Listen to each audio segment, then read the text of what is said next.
इसमें तकरीर कम होगी, आपको समझना ज्यादा है। यहाँ आपको देखना है, आप यहाँ देखेंगे तो आपको चीजें समझ में आएगी कि ईमान के मुहासबे में और ईमान के ग्राफ में हमारे पास क्या क्या चीजें होनी चाहिए और क्या क्या कमियां और खामियां हमारे अंदर है। ये आगे लिखा हुआ है कि मैं कौन हूं, मेरा तारुफ होना, मैं कौन हूं। मेरा नाम जाहिद अमान है, मैं बसंतराय का रहने वाला हूँ। मैंने पढ़ाई अपनी मुख्तलिफ इदारों में की है। मेरी पढ़ाई मुकम्मल जो हुई है वो दारुल देवबंद से हुई।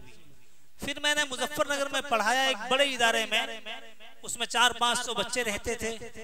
फिर मुंबई में रहा तकरीबन 1.5-2 साल।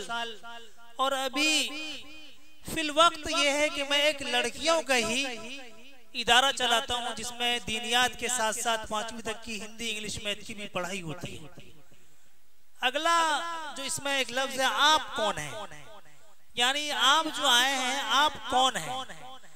तो इसमें होता तो यह है कि सामने वाले से भी तारुफ लिया जाता है, नाम पूछा जाता है, पता पूछा जाता है, उनकी चीजें पूछी जाती है, लेकिन वक्त कम है, इसलिए हम आपसे तो नहीं पूछ पाएंगे। एक दूसरे से तारुफ होने के लिए किया जाता है। हमारे इधर कुछ चेहरे दिख रहे हैं जो हमारे पहचान के हैं, जानने के हैं। इसमें तीसरी चीज दिख रही है नीचे, हमारे जमा होने का मकसद क्या है, हम यहाँ क्यों जमा हुए हैं। खाने के लिए जमा हुए हैं, कुछ पीने के लिए जमा हुए हैं, या क्या करने जमा हुए हैं। तो इसका जवाब क्या है, क्या क्यों जमा हुए हैं। कुछ जहन में आप लोगों के है, हम लोग यहाँ जमा हुए हैं किस काम के लिए, कुछ सीखने के लिए। कोई और बोलेंगे इधर से, क्यों जमा हुए हैं। चलिए सही जवाब है, अच्छा जवाब है। इन्होंने जो जवाब दिया, जवाब दिया कि हम सीखने के लिए जमा हुए हैं। यहाँ जमा होने का हमारा मकसद ये है कि हम चीजों को सीखें, चीजों को जानें। जब तक हम चीजों को जानेंगे नहीं, सीखेंगे नहीं, तो फिर उस पर अमल नहीं कर पाएंगे। जब हम चीजों को जान लेंगे, सीख लेंगे, पहचान लेंगे, तो फिर हम उन पे अमल कर सकते हैं। अमल के लिए सीखना जरूरी है, जानना जरूरी है। अब देखिए अमली तालीम में आपको दिख रहा होगा, इधर लिखा है वो अमली तालीम, इसमें लिखा हुआ है सलाम।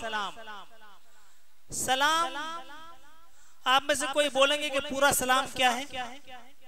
सलाम हम जो करते हैं तो मुकम्मल सलाम कैसे करते हैं। चलिए सबकी आवाज आ रही है तकरीबन, अस्सलामु अलैकुम व रहमतुल्लाहि व बरकातुहू, ये सलाम है। और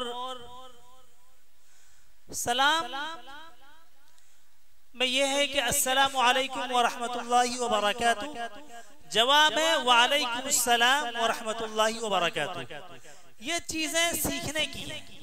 पता चला हम सलाम अलैकुम बोल रहे हैं, वालेकुम अस्सलाम बोल रहे हैं, कुछ भी बोल रहे हैं, जब तक हम सही लफ्ज नहीं बोलेंगे तो फिर उसका जो सवाब मिलना चाहिए, जो फायदा होना चाहिए, वो फायदा नहीं हो पाएगा।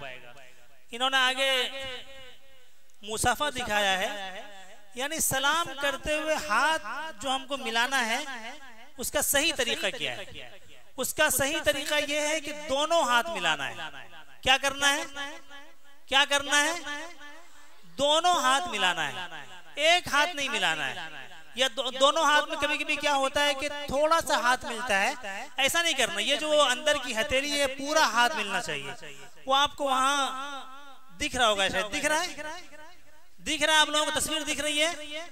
मुसाफे का सही तरीका वो है जो वहां आपको नजर आ रहा है कि दोनों हाथ एक दूसरे से की हथेलियां आपस में मिलनी चाहिए। इसमें अगली चीज है मुआनका। मुआनका भी एक चीज होती है। मुआनके में यह है कि हमें एक दूसरे से एक तरह से गले मिलना होता है। तो मुआनका की सही सूरत हाल और उसका सही तरीका क्या है, इधर हमारे कारी महमूद साहब बैठे हुए हैं और मुआशम से तबरेज साहब बैठे हुए हैं। मैं इन दोनों से गुजारिश करूंगा जरा सा मुआनका करा के आप दिखा दें लोगों को जो बैठे हुए मुआनका का अमली मश्क जरा सा करके दिखा दें। अने आप दोनों खड़े हो, आप दोनों खड़े होइए, यहाँ करा लें। चलिए अच्छा ये यहाँ जी, यहाँ आइए, यहाँ आइए, इधर आ जाइए, अंदर आ जाइए। अच्छा मौलाना मुजीब साहब आइए, इधर आ जाइए, आइए।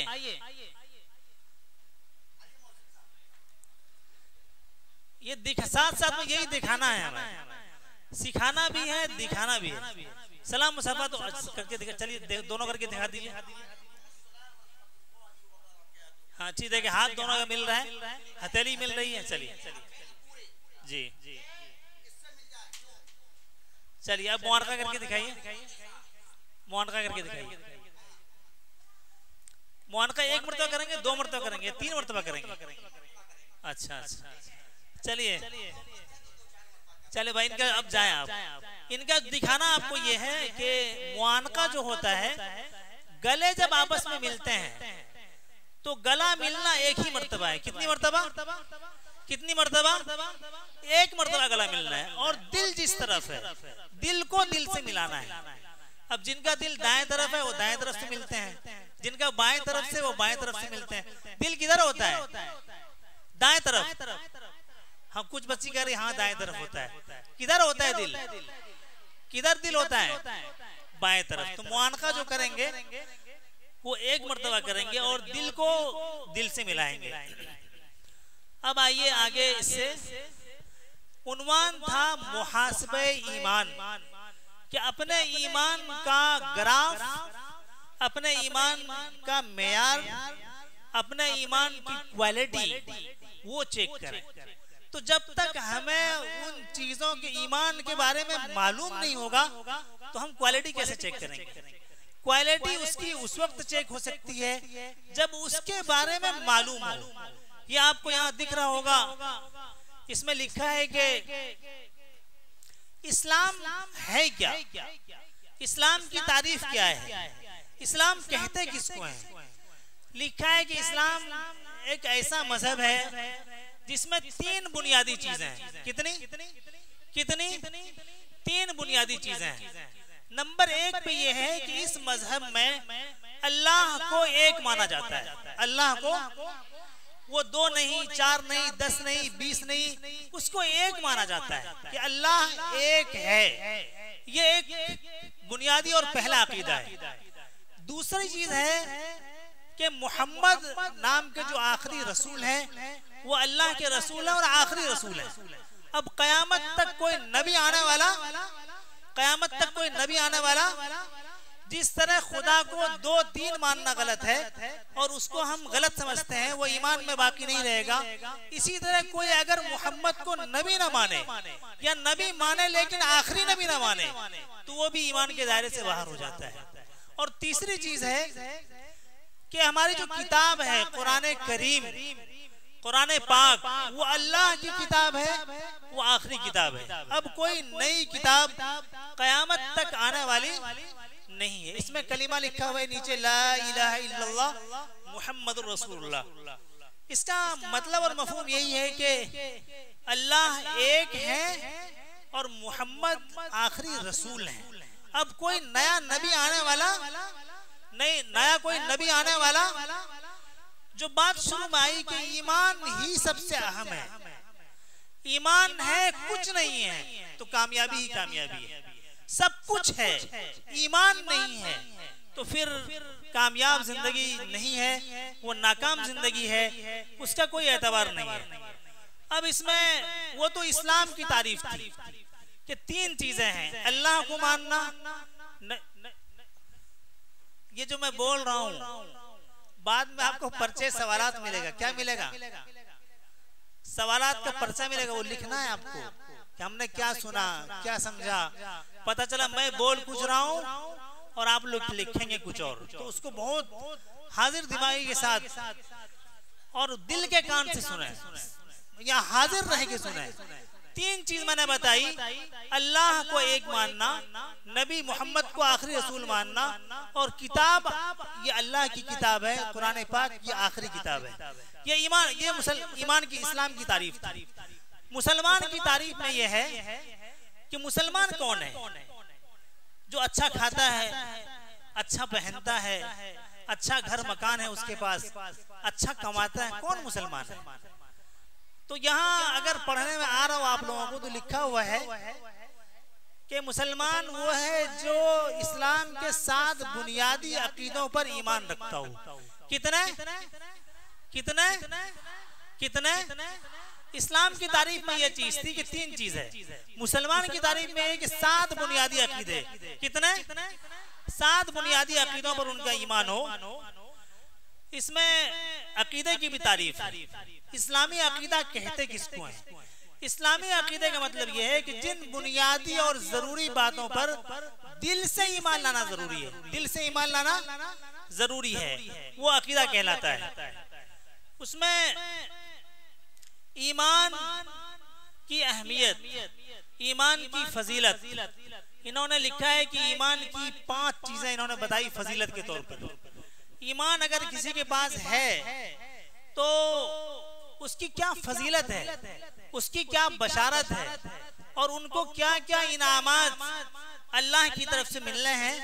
इन्होंने 5 चीजें लिखी है। नंबर 1, जहन्नम से छुटकारा, मरने के बाद जो जिंदगी है उसमें जहन्नम से छुटकारा। नंबर 2, ऐसी जन्नत में दाखिला जिसके नीचे नहरें बह रही है। नंबर 3, सदा बहार बागात में रिहायशी मकान। नंबर 4 पे है अल्लाह की रजामंदी। नंबर 5 पे है गलबा की बशारत। ये 5 चीजें हैं कि अगर कोई साहिब ईमान वाले को जैसा होना चाहिए, जैसा ईमान होना चाहिए, अगर वैसा ईमान है तो ये 5 चीजें और ये 5 बशारतें उनके लिए कुरान पाक और मुख्तलिफ जगहों पर मौजूद है। ईमान के 7 बुनियादी अकायद, ये दिख रहा है आप लोगों को?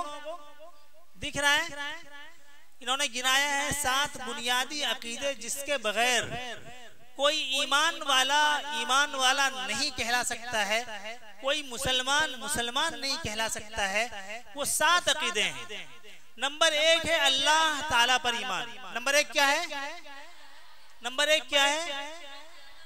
नंबर 2, फरिश्तों पर ईमान। नंबर 2, फरिश्तों पर ईमान। नंबर 3, किताबों पर ईमान। नंबर 3, नंबर 4, रसूलों पर ईमान। नंबर 4, नंबर 5, यौम आखिरत, कयामत के दिन पर ईमान।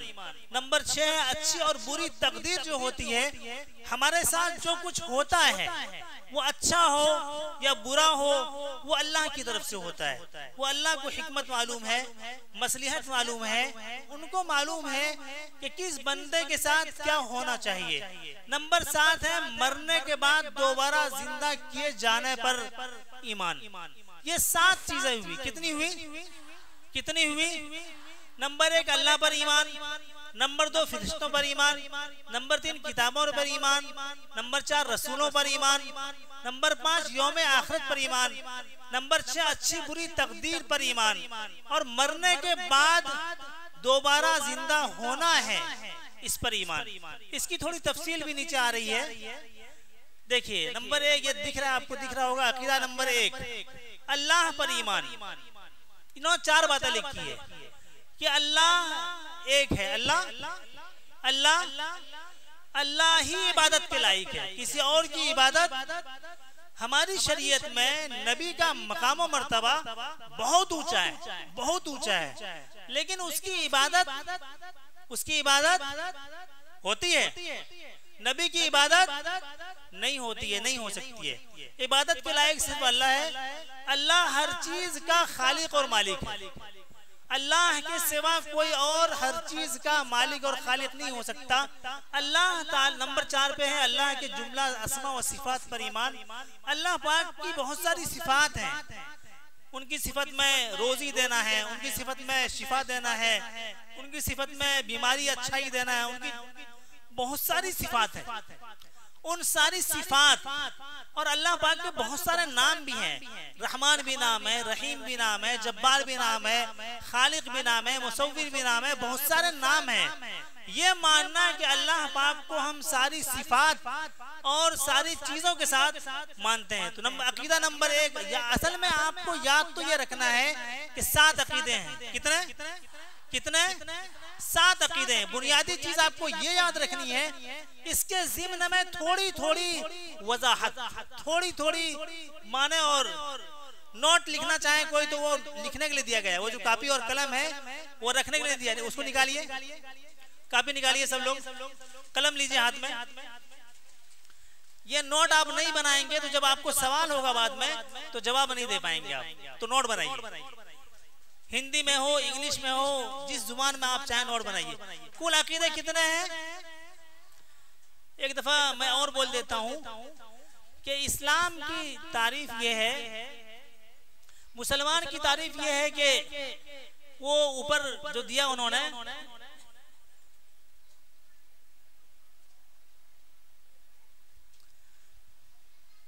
इस्लाम की तारीफ में 3 चीजें हैं। कितनी? 3 चीजें हैं। अल्लाह को एक माने, अल्लाह को एक माने, नबी को आखिरी नबी माने और किताब को असल किताब, आखिरी किताब माने। नंबर 2 पर है इस्लाम, मुसलमान। मुसलमान वो है 7 बुनियादी अकीदों पर उसका ईमान हो। कितना पर? कितने पर? 7 पर। हम चले गए थे, नंबर 1 हमने देख लिया था, अब हम नंबर 2 पे जाते हैं। नंबर 2 है फरिश्तों पर ईमान। फरिश्ते खुदा की एक मखलूक हैं, नूर से पैदा हुए हैं, हमको दिखते नहीं है, हमको दिखते नहीं है, वो न मर्द है न औरत है। फरिश्तों के बारे में इन्होंने 4 चीजें लिखी है। फरिश्तों के होने पर ईमान लाना, फरिश्तों को अल्लाह की मखलूक मानना, फरिश्ते गुनाह नहीं कर सकते हैं, इसी तरह फरिश्ते हर वक्त अल्लाह की इताअत में अल्लाह जो कह दे उसमें मसरूफ रहते हैं, वही करते हैं। तो नंबर 2 है फरिश्तों पर ईमान। नंबर 3 है किताबों पर ईमान। किताबों पर ईमान यह है कि अल्लाह पाक ने इंसानों की हिदायत, यहाँ दिख रहा है, यहाँ दिखता है, दिख रहा है आप लोगों को? कम दिख रहा है क्या? पढ़ने में आ रहा, थोड़ा नहीं आ रहा है। इंसानों की हिदायत और रहनुमाई के लिए अल्लाह पाक ने जो किताबें भेजी है उस पर ईमान लाना। वो आसमानी किताबें हैं। नंबर 1 अल्लाह की नाजिल करदा है। नंबर 2 में कुरान करीम पर तफसीलन और बकिया अल्लाह की किताबों पर इजमालन ईमान लाना। नंबर 3 है कुरान करीम आखिरी किताब है, तहरीफ से पाक है। नंबर 4 है कुरान करीम के अहकामात पर बरज़ा व रग़बत अमल करना का हिकमत मालूम हो या ना हो। अकीदा नंबर 4 है रसूलों पर ईमान। क्या है? बोलिए क्या है? वहां लिखा हुआ दिख रहा होगा आपको, रसूलों पर ईमान। रसूलों के बारे में 5 बातें लिखी है। तमाम अंबिया रसूल अल्लाह की तरफ से मुंतखब किए हुए हैं। तमाम अंबिया और रसूल मासूम अनिल खता हैं। तमाम अंबिया रसूल अल्लाह ताला के पैगाम और बातें पूरी हम तक पहुंचाते हैं, वो बातें छुपाते नहीं है। तमाम अंबिया और रसूल इंसान थे, फरिश्ते या अल्लाह की औलाद नहीं थे। सरवरे कायनात आखिरी नबी हैं।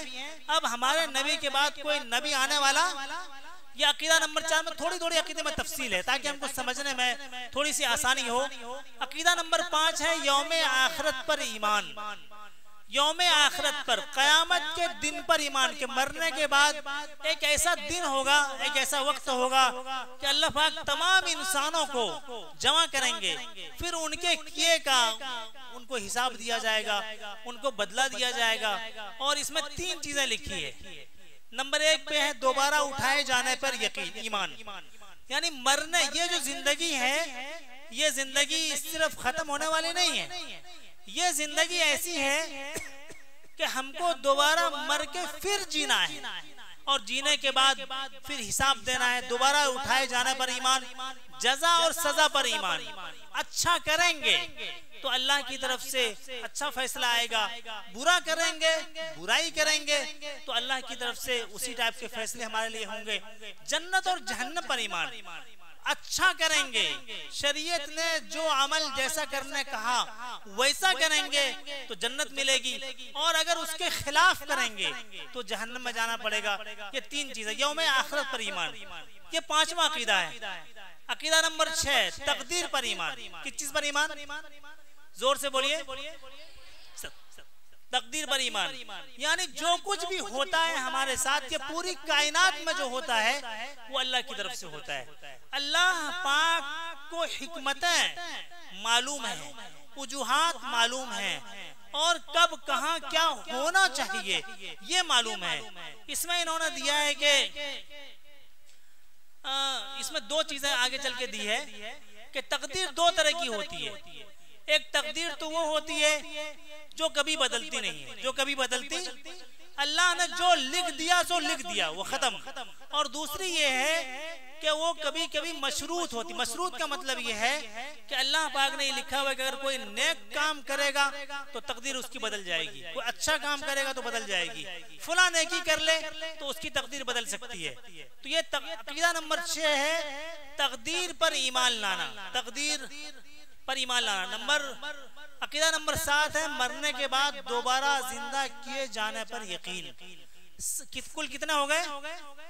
कितना हो गए? उसको लिख लीजिए, कापी में लिखिए अपने। कुल अकीदे कितना हो गए?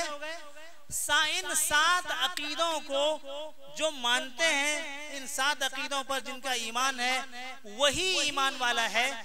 अगर इन 7 अकीदों पर ईमान नहीं है तो वो ईमान वाला जोर से बोलिए नहीं है। 7 अकीदे पर ईमान लाना जरूरी है। इसमें लिखा हुआ है, देखिए आपको अगर दिख रहा है, पुनर्जन्म एक लायानी अकीदा है। वो जो हमारे गैर मुस्लिम भाइयों के यहाँ ये है कि दूसरा जन्म होते दोबारा हम पैदा होंगे, तो ये गलत अकीदा, यानी पैदा होके यहीं आएंगे, ये गलत अकीदा है। पैदा तो दोबारा होंगे लेकिन इस दुनिया में नहीं आएंगे। मरने के बाद कोई दोबारा इस दुनिया में वापस नहीं आ सकता। कुरान में ये है कि कल कयामत में कुछ लोग ऐसे होंगे जो कहेंगे अल्लाह पाक वापस हमको भेज दीजिए, अब हम नेकी ही करेंगे, अच्छाई ही करेंगे, बुराई कभी नहीं करेंगे। तो जवाब होगा कि दुनिया से आने के बाद दोबारा कभी दुनिया में किसी को भेजा नहीं जाता है। तो ये अकीदा जो उन लोगों का है, ये अकीदा गलत है, ऐसा हमारे यहाँ नहीं होता है। ये 7 अकीदे इस्लाम के बुनियादी अरकान। इन 7 अकीदों के बाद ये 7 अकीदे हुए बगैर, ईमान लाए बगैर कोई मुसलमान नहीं कहला सकता। इन 7 अकीदों पर ईमान के बाद अमल की बारी आती है। किसकी बारी आती है? किसकी बारी आती है?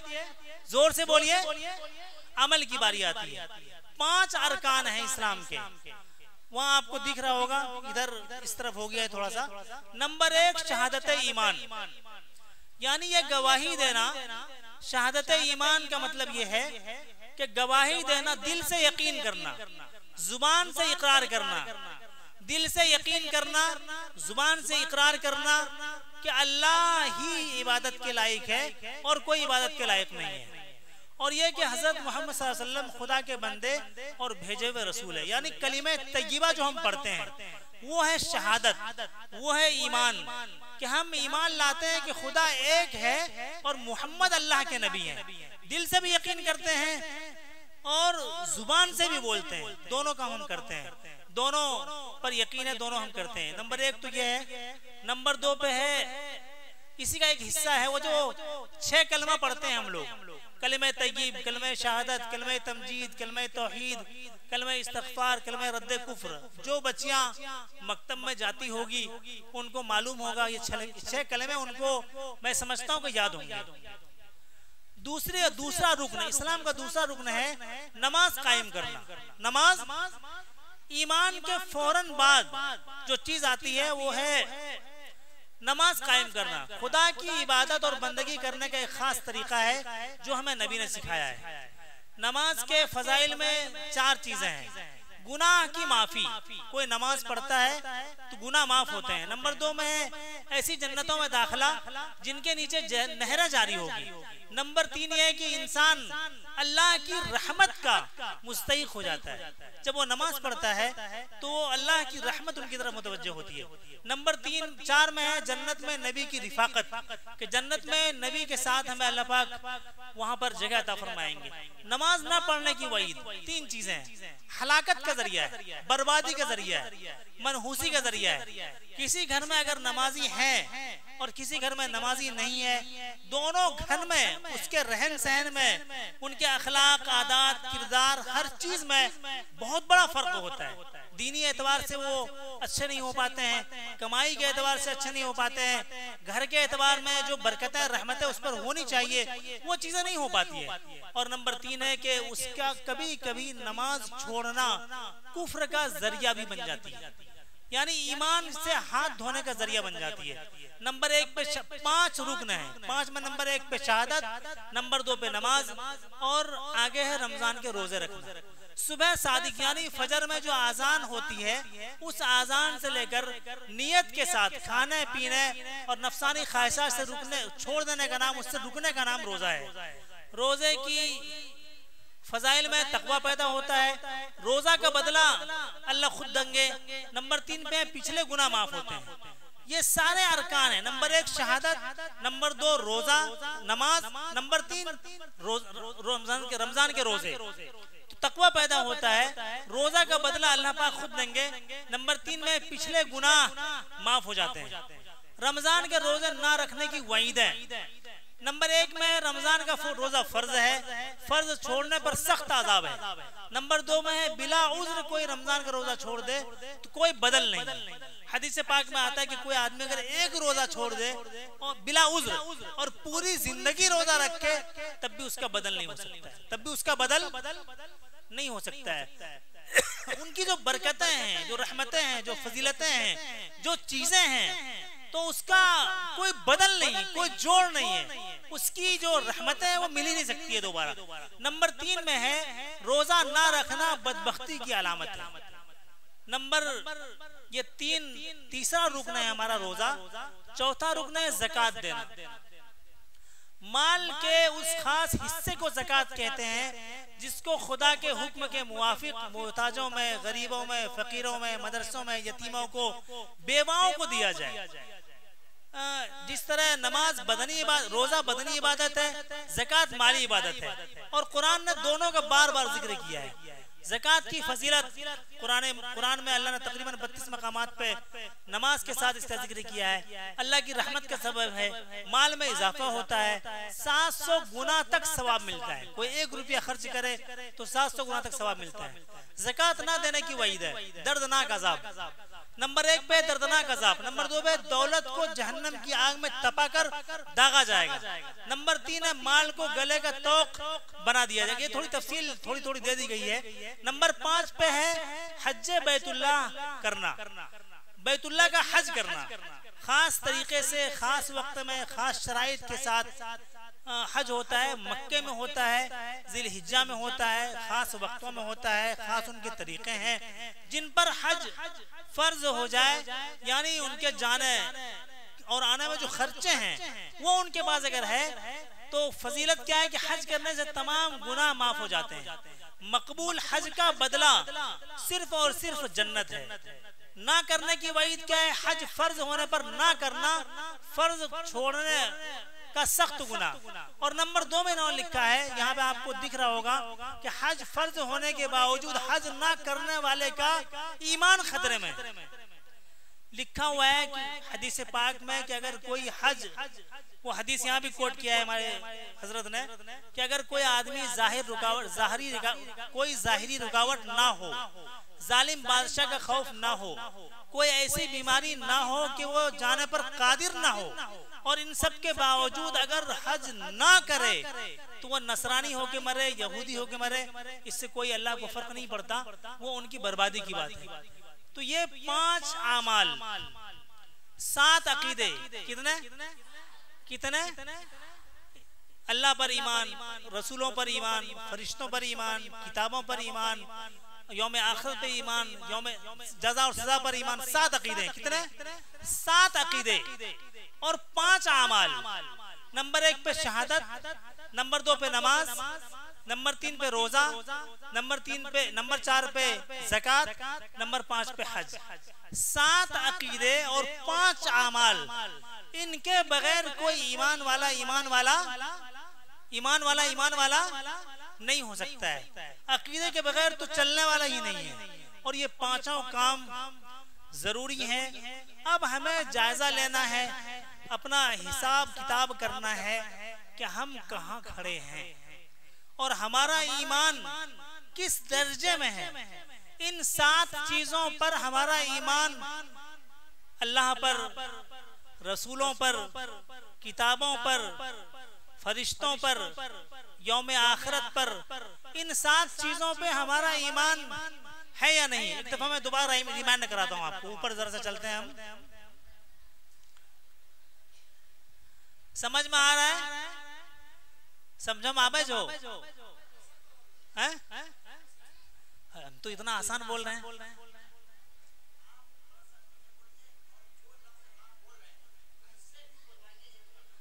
बुलवा रहे हैं। समझ में आ रहा है? जोर से थोड़ा बोलिए जी। ऊपर हम चलते हैं एक दफा और।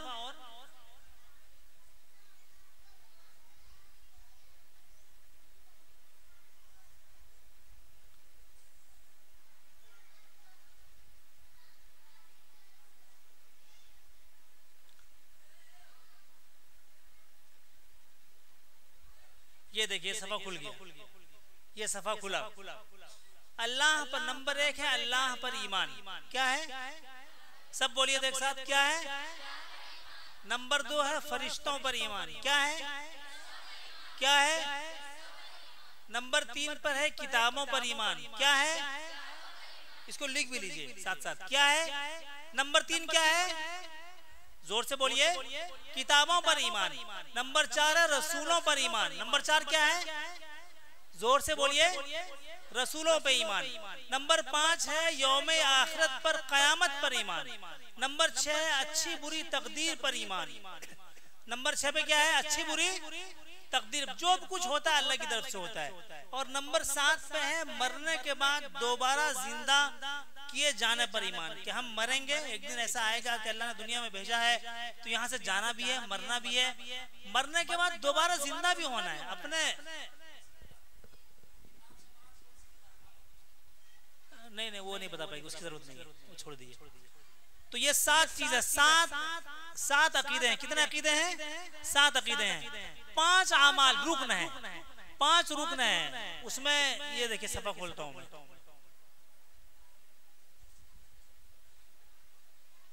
ये सफा खुल गया।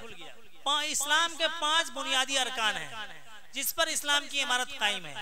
नंबर 1 शहादत ईमान। नंबर 1 ईमान की गवाही देना। ईमान की गवाही देना। नंबर 2 है नमाज कायम करना। क्या है नंबर 2? जोर से बोलिए। नाश्ता मिलेगा। नाश्ता आप लोगों का आ रहा है, रास्ते में चल पड़ा है, वो थोड़ी देर में आ जाएगा तो नाश्ता मिलेगा आप लोगों को इंशाल्लाह। नंबर 2 है नमाज कायम करना। नंबर 2 क्या है? नंबर 3 है रमजान के रोजे रखना, रमजान के। नंबर 4 है ज़कात अदा करना। क्या है? नंबर 5 है हज करना। क्या है? तो ये 7 अकीदे हो गए। कितने? अगर कोई पूछे तो क्या जवाब देंगे आप? 2, 3, 5, 10। तो ये जवाब नहीं, जो सही जवाब है, जो पढ़ाया गया आपको, जो बताया गया, जो दिखाया जा रहा है, वो जवाब है। कितने अकीदे हैं और अरकान कितने हैं? अरकान कितने हैं? 5। चलिए, लग रहा है कि आप बात समझ में आ गई है माशाल्लाह। ये हम मिलजुल के, हमने शुरू में इन्होंने एक बच्चे ने बोला था कि हम मिलजुल के सीखेंगे। क्या करेंगे? कुछ हम सीखेंगे, कुछ हम बोलेंगे, कुछ आप बोलेंगे।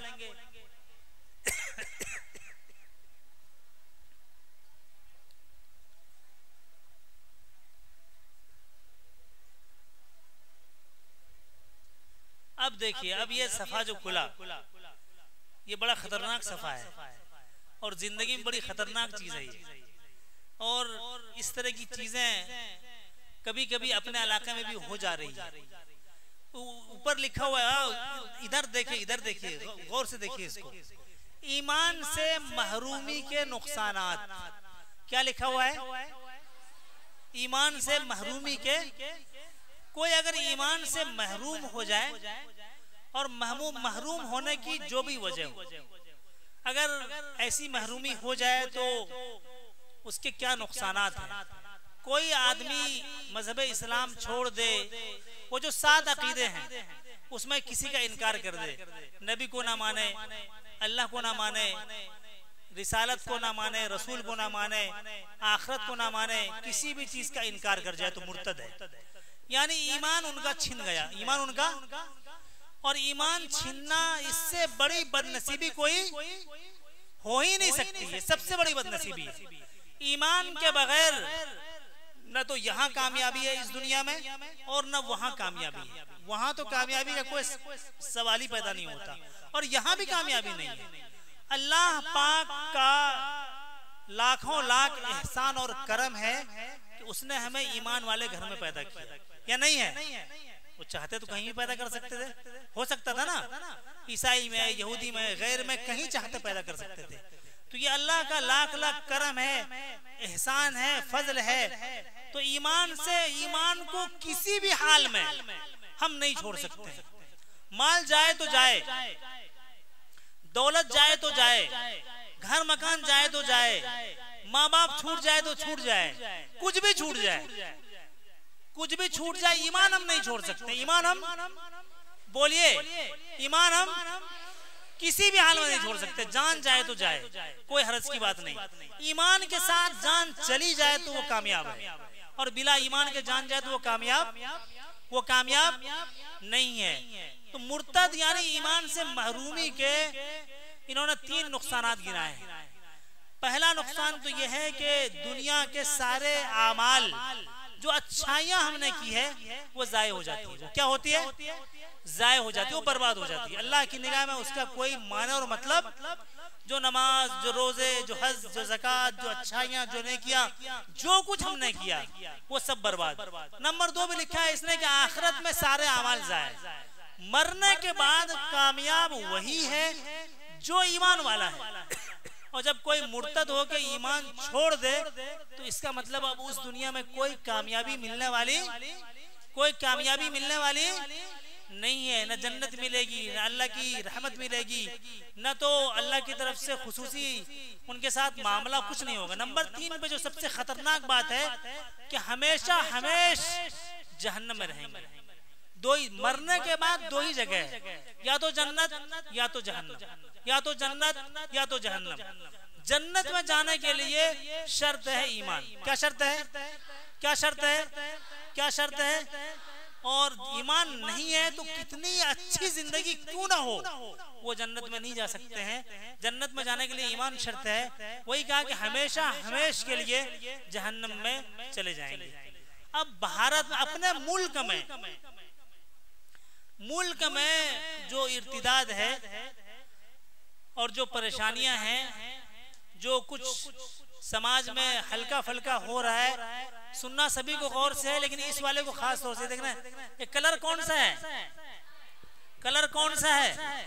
और लाल का मतलब, अरे बोलो, लाल का मतलब खतरा ही खतरा। क्या मतलब हुआ? खतरा ही खतरा है। हमारे मुल्क में जो ट्रेंड थोड़ा मोड़ा चल रहा है, जो चीजें चल रही है कि कभी कभी आपके उम्र की जो बच्ची होती है उनको ये समझ नहीं होती है कि हमको अपना शरीके हयात कैसा चुनना चाहिए, किसको चुनना चाहिए, और हमारी शादी कब, कहाँ, कैसी होनी चाहिए।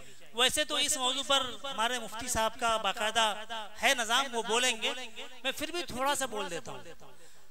ये समझ नहीं होती उनको। कभी कभी ना समझी में क्या होता है कि वो किसी गैर के साथ उनका जहन उनके साथ हो जाता है और ऐसा कदम उठा लेती है कि फिर अपने लिए, सबके लिए हालात खराब होते हैं।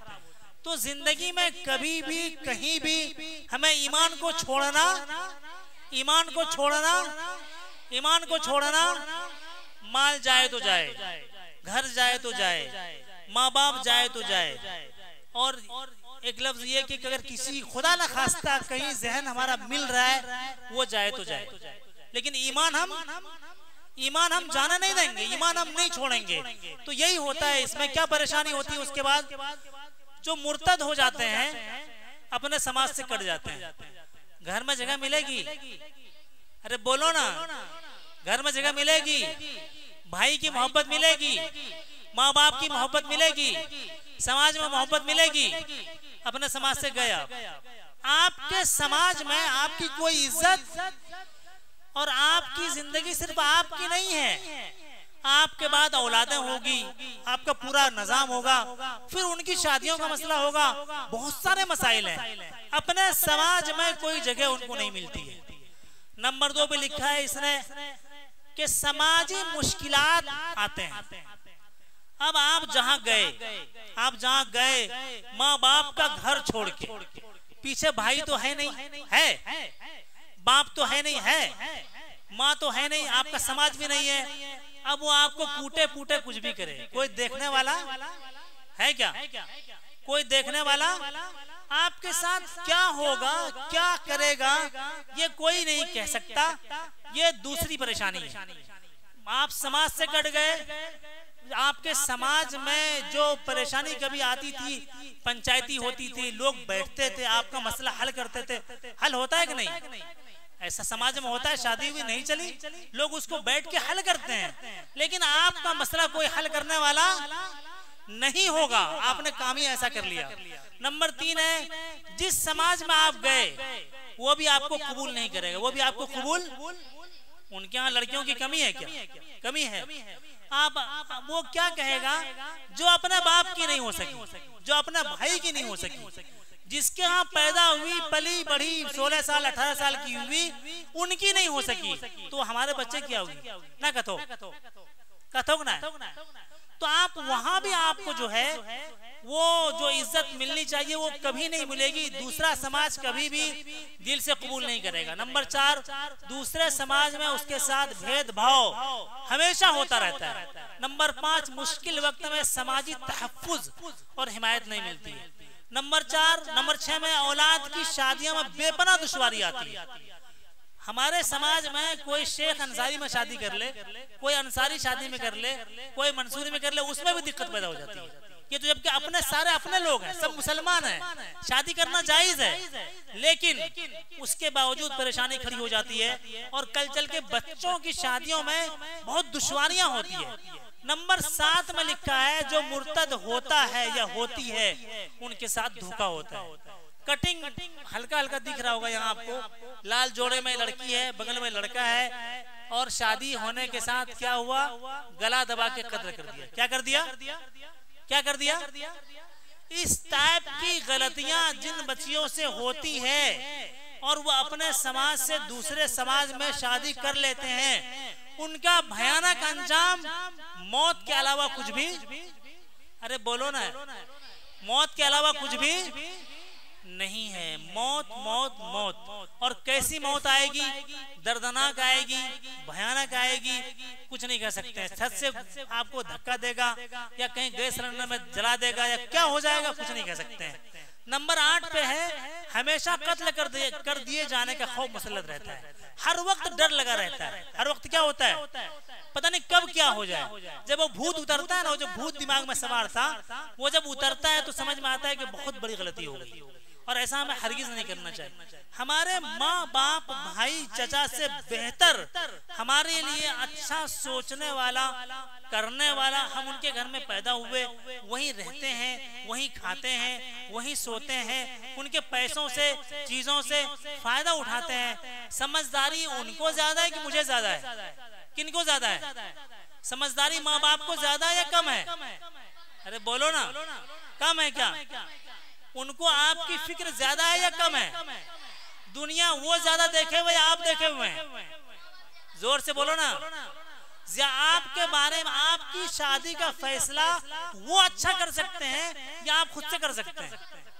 अरे आहिस्ते आहिस्ते बोल रही। वो कर सकते हैं, उनको सारी बातों का पता है, इल्म है, जानकारी है, मालूमात है, ऊंच नीच वो जान रहे हैं, समझ रहे हैं। तो मेरे पूरे मैं 50 मिनट से बोल रहा हूँ, 50 मिनट का खुलासा ये है कि नंबर 1 में हमारे यहाँ बात थी 7 अकीदों पर ईमान। कितने पर? 7 अकीदों पर ईमान। नंबर 2 में चीज थी 5 बुनियादी अरकान, 5 बुनियादी, और तीसरी बात थी मुर्तद होने। भारत में मुर्तद की मुश्किलात, परेशानियां, अगर खुदा ना खास्ता, खुदा एक लफ्ज बोलता हूँ आपको, जिंदगी में कुछ गलती से भी नहीं हो सकती। अगर आपने वो गलती से भी कर दी तो भयानक बात है। तो ये वो चीज है कि ये गलती से भी नहीं कर सकते, गलती से भी इसका कोई ऑप्शन ही नहीं है, इसका कोई ऑप्शन हो। ईमान गया, मोहब्बत गई, तवज्जो गई, भाई माँ बाप समाज सब कुछ हमारा छिन गया, कुछ बचा नहीं, कुछ बचा नहीं। और जहां हम गए वहां भी कब क्या हमारे साथ होगा, एक दफा और बोल लेता हूँ। नंबर 1 पे हम बोल रहे थे 7 अकाइद, क्या कितना अकाइद? नंबर 2 पे है 5 अरकान, 5 काम, और नंबर 3 पे यही खतरनाक, वो जो लाल शक्ल में रेड में आपको चीजें दिख रही है, उसका जो अंजाम उधर दिख रहा है। वो अब 10 मिनट रह गए और अब आपको सवालात का वक्फा दिया जाता है। माइक दीजिए। नहीं, मेरे सेशन में सवाल होगा ना। मैं जो कुछ बोला इनमें से किसी को कुछ पूछना है तो लीजिए, पकड़िए। नहीं पूछना तो माइक पीछे दीजिए। मैंने जो कुछ बोला समझ में आया, नहीं आया, कुछ समझना है, कुछ वजाहत करनी है, किसी को बोलना है, लीजिए माइक। समझो माइलो कत्ते बोला नहीं, बोलो समझो माइलो कत्ता है लो, समझो पूरा सवाल कीजिएगा तब मैं बोलेंगे। सवाल नहीं, अभी हमने जो बताया इसमें से कुछ समझने में दिक्कत हुई, पूरा समझ गए, ये पूछना मकसद है। कुछ और सीखना या पूछना, ये बातें हमको सीखनी चाहिए, आनी चाहिए, ऐसा कुछ लग रहा है। इसी मौजू पर जो हम बोल रहे थे, इस पे कुछ पूछना है तो पूछिए, इधर उधर नहीं। सवाल बाद में होगा, सवाल बाद में, वो अलग बाद में होगा, अभी नहीं। चलिए ठीक है, इन लोगों को लगता है कुछ नहीं पूछना है, बात तकरीबन वाज़ेह हो गई है। चलिए शुक्रिया, जज़ाकल्लाह। अल्लाह पाक हम सबको अमल की तौफीक अता फरमाए।